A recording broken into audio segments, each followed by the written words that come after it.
l'âge les écartait des combats, mais pour l'éloquence, ils étaient agiles, pareils aux cigales dans l'arbre, qui font jaillir en forêt leurs stridulations liliales. Ainsi siégeaient au rempart les chefs de la foule royale. Lorsque sur le rempart, ils virent Hélène paraître à voix basse, entre eux, ils laissèrent voler ses paroles. Rien d'étonnant. Citoyens et archiens aux bonnes jambières, pour une telle femme endure de longues souffrances. Elle ressemble terriblement aux divines déesses. Mais, aussi belle soit-elle, qu'elle reparte sur l'onde sans devenir pour nous, pour nos fils, un malheur par la suite.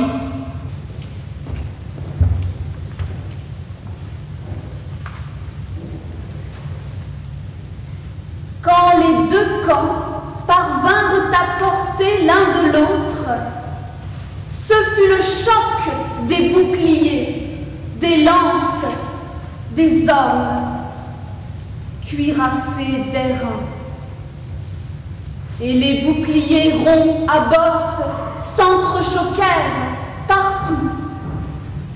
En jaillit un immense tumulte. Triomphaux, les cris se mêlèrent aux plaintes lugubres des meurtriers et des morts. Le sang ruisselait sur la glèbe, tels deux torrents hivernaux dévalant du haut des montagnes, qui rassemblent dans la vallée leurs ondes rapides, nées de sources puissantes, au creux de grands précipices. Le berger entend le fracas, au loin, sur les cimes. Tels jaillissent de ce rassemblement les cris et la crainte. Le premier, Antiloque, occite un guerrier de la foule, noble, à l'avant des Troyens, le Thalisiade et qu'épaule.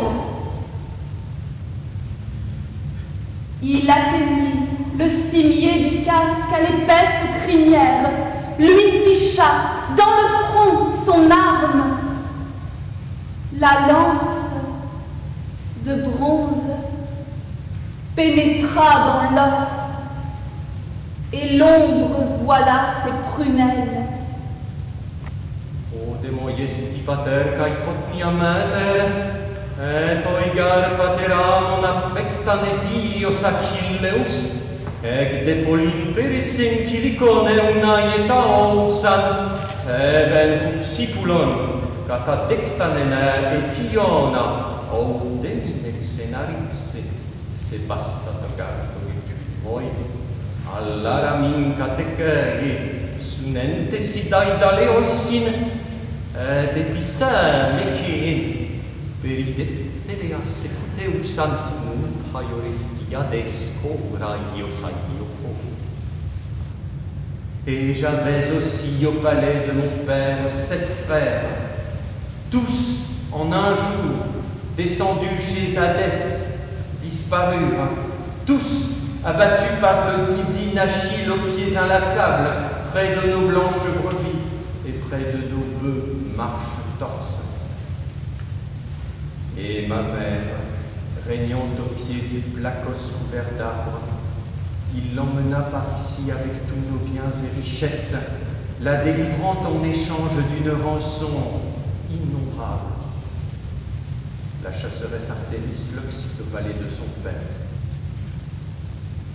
Hector atar sumo iessi pater, cae potnia mater, edeca signetos, sudemoi aleros paracoites.